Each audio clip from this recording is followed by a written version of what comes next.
My name is Tom Miller, and I've been a truck driver for over 20 years. The open road was always a solace, a place where I could escape the memories that clawed at the edges of my mind. Tonight, though, the highway feels different. The asphalt stretches endlessly ahead, disappearing into a horizon swallowed by the inky blackness of the night. The clock on the dashboard reads 3:17 a.m. An uneasy feeling settles in my gut, one I can't quite shake. The hum of the engine is my only company. Even the radio seems intrusive, so I switch it off, letting silence fill the cab. Outside, the world is unnaturally still. The trees lining the highway stand like silent sentinels, their branches unmoving in the absence of wind. Then, faintly, I hear it, a soft knocking sound coming from the right side of the truck. I tell myself it's nothing. Maybe just the old rig groaning from the long haul. But the sound comes again, a little louder, 3 deliberate raps that send a chill down my spine. I grip the steering wheel tighter, my knuckles whitening. The knocking persists, each tap echoing louder than the last. My hand trembles as I reach for the radio again, hoping for some distraction. But the static that greets me only amplifies the isolation. I glance at the passenger seat, half expecting to see, well, I don't know what I expect. Gathering what little courage I have left, I decide to pull over. The tires crunch against the gravel as I steer the truck onto the shoulder. I kill the engine, and for a moment, all is silent except for the pounding of my heart. Stepping out into the cold night air, my breath forms ghostly plumes that dissipate into the darkness. I grab my flashlight, its beam flickering as if mirroring my own uncertainty, and start inspecting the truck. Everything appears normal. No loose panels, no stray branches caught in the undercarriage. Then the knocking resumes, this time directly behind me. I spin around, the flashlight casting wild arcs through the night, but there's nothing there. Just the empty highway and the oppressive darkness beyond. A sense of dread settles over me, heavier than before. I hurry back into the cab, slamming the door shut as if that thin piece of metal could protect me from whatever's out there. I fire up the engine and pull back onto the road, pushing the truck faster than I should. The knocking returns, but it's no longer a mere annoyance. It's a relentless, rhythmic pounding that seems to be coming from everywhere at once. My eyes dart to the side mirror, and that's when I see it. A pale face, gaunt and hollow-eyed, staring back at me from the reflection. Panic surges through me, and I swerve, the truck veering dangerously close to the guardrail before I regain control. Breathing heavily, I fix my gaze firmly on the road ahead. "It's just your mind playing tricks," I whisper to myself. But deep down, I know that's a lie. The knocking intensifies, and beneath it, I hear a whisper. A voice so faint it's almost drowned out by the pounding. "Let me in," it says.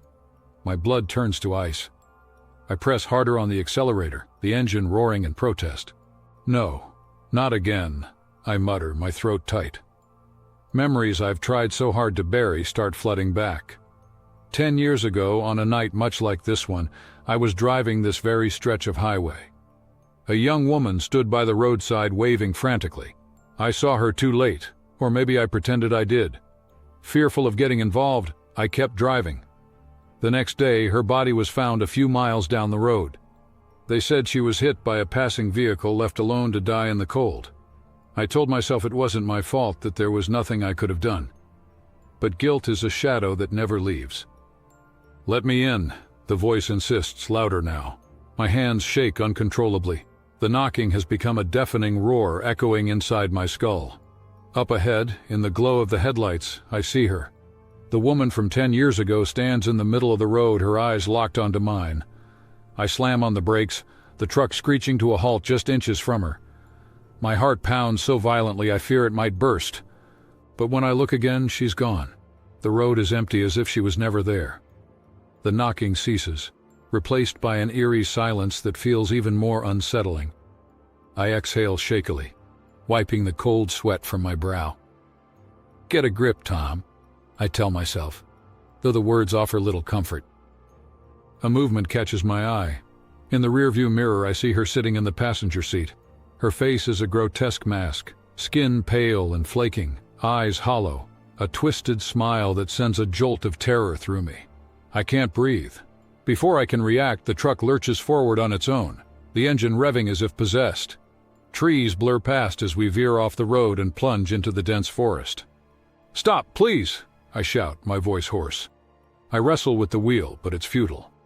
The truck barrels through the underbrush, branches scraping violently against the windows like clawed hands. Her gaze never leaves me, her cold breath brushing against my cheek. "You should have stopped," she whispers, her voice echoing with a hollow resonance. Suddenly the truck comes to an abrupt halt. The headlights flicker and die, plunging us into darkness. The knocking returns, but this time it's inside the cab, surrounding me. I fumble for the door handle, desperation fueling my movements. Bursting out into the night, I stumble and fall onto the damp forest floor. The earth is cold beneath me, and the scent of pine is tainted by an undercurrent of decay.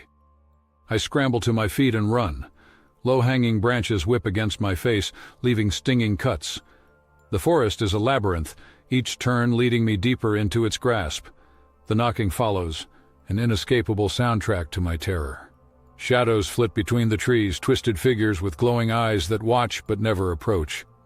"Leave me alone," I scream, my voice ragged. But the only response is the relentless knocking and the haunting whisper, "Let me in." I break through a thicket and find myself back on the road. My truck is there, parked neatly on the shoulder as if nothing had happened. Relief washes over me, and I rush toward it, eager to escape this nightmare. But as I reach the door, she's standing beside it. Her eyes meet mine, filled not with anger, but with profound sadness. "Why didn't you stop?" she asks softly.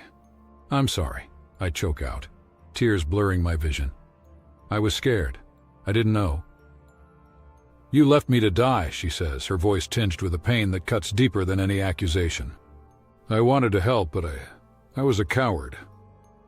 She steps closer, her form flickering like a fading apparition. "It's too late for apologies." The knocking intensifies, pounding in my head, my chest, consuming every sense. I fall to my knees, hands pressed against my ears. "Please, make it stop." "Do you feel it now?" she asks, the helplessness, the fear. I nod frantically, unable to speak. The shadows from the forest edge closer, encircling us. I realize they're not just shadows. They're echoes of others I've ignored, moments of compassion I withheld. "Let me help you," I plead. "Tell me what I can do." She gazes at me with a softness that hadn't been there before. "You can't change the past, but perhaps you can find redemption." "How?" I whisper. The knocking suddenly ceases, replaced by a profound silence. She extends her hand, and though every instinct screams at me to recoil, I take it. Her touch is cold, but not unkind. The forest around us dissolves, and we're back on the highway, the first light of dawn breaking over the horizon. "Carry their stories," she says. "Remember us." I nod, a weight lifting from my shoulders. As the sun rises, she fades into the morning mist, leaving me alone on the side of the road. The truck is gone, replaced by a sense of purpose I hadn't felt in years. I start walking, the asphalt warm beneath my feet. Cars begin to pass, and I raise my hand, signaling for them to stop. Most speed by, drivers averting their eyes. But finally, a car pulls over. A young man rolls down his window. "Need some help?" "Yes," I reply, a faint smile touching my lips. "Yes, I do." As I climb into the passenger seat, I realize that this is where my penance begins, not in running from my past, but in facing it. The road stretches ahead, and with it, a chance to make amends. Some say if you drive this highway late at night, you can still hear the knocking, a reminder of the echoes we leave behind. As for me, I listen closely, not with fear, but with understanding. The knocking never truly ends, but perhaps, just maybe, it's not too late to answer. Story 2. My name is Jake Thompson, a long-haul trucker with 10 years of open road under my belt. I've always loved the solitude of driving through the night, the hum of the engine, and the endless stretch of asphalt ahead, but tonight feels different, uneasy, like the calm before a storm. As dusk settles, my truck rumbles down an isolated highway cutting through dense woods. The sky is a deep purple, stars just beginning to peek through. I'm hauling a load to a town I've never heard of, but work is work. The radio plays soft country tunes and I tap my fingers on the steering wheel, trying to shake off a creeping sense of anxiety. Suddenly I hear a faint knocking sound. At first I think it's just loose gravel kicking up against the side of the truck. But the tapping persists, steady and deliberate. I tighten my grip on the wheel, my eyes darting to the passenger side mirror. Nothing. Just darkness. A few miles down, the knocking grows louder, more distinct. It's coming from the passenger door, like someone's outside tapping to get in. My heart starts to race. I tell myself it's all in my head, probably just the truck settling or the wind playing tricks. Without warning, the radio cuts out. Static fills the cab before fading into dead silence. I reach over to fiddle with the dial, but no stations come through. Great. I pull out my phone to see if I can stream something. No signal, not even a single bar. The only sound now is that relentless knocking, matching the uneasy rhythm of my heartbeat. Out of the corner of my eye, I catch movement ahead. A figure stands on the roadside, thumb extended. Against my better judgment, I feel a pang of empathy. Maybe they need help. As I slow down and pull over, the hitchhiker approaches. He's a wiry man, clothes tattered and eyes hollow. Something about him sends a chill down my spine. I crack the window just a bit. Need a lift? I ask, my voice betraying a hint of unease. He grins widely. Just a few miles down the road, he replies. I hesitate but unlock the door. Hop in. He settles into the passenger seat without a word. For 15 minutes, the silence is unbearable. He doesn't speak, doesn't blink, just stares straight ahead with that unsettling smile. I steal glances, waiting for him to say something, anything. Finally, he breaks the silence. You shouldn't have stopped. His words hang heavy in the air. Before I can react, the engine sputters and dies. The headlights flicker out, plunging us into darkness. My stomach twists into knots.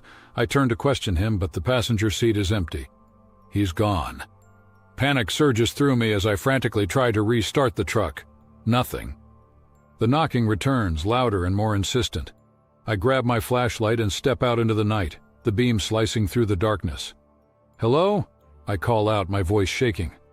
No response. The knocking continues, echoing around me. I kneel to check under the truck. Nothing there. Just the empty road and the rustling trees. A whisper grazes my ear. You shouldn't have stopped.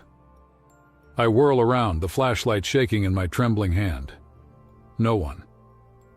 I scramble back into the cab, locking the doors, my breaths coming in shallow gasps. Just as I start to calm down, movement flickers in the rearview mirror.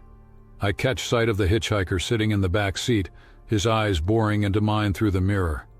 Fear grips me like a vice. I slam on the gas instinctively, but the truck lurches forward only to stall again. I twist around, nothing, the back seat is empty, but his voice lingers, echoing in my mind. You shouldn't have stopped.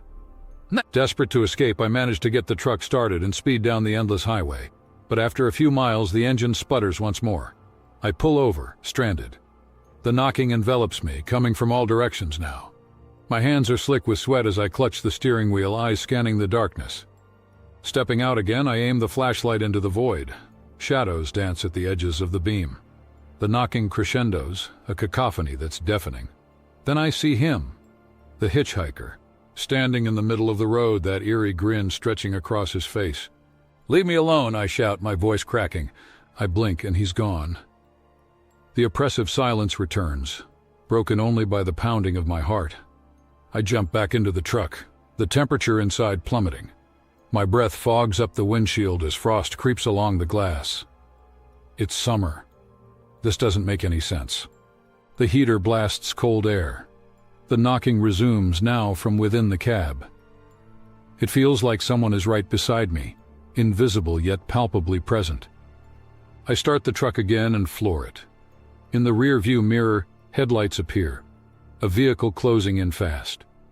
Relief washes over me. Maybe it's another driver who can help. But as the lights gain on me, they become blinding, almost malevolent.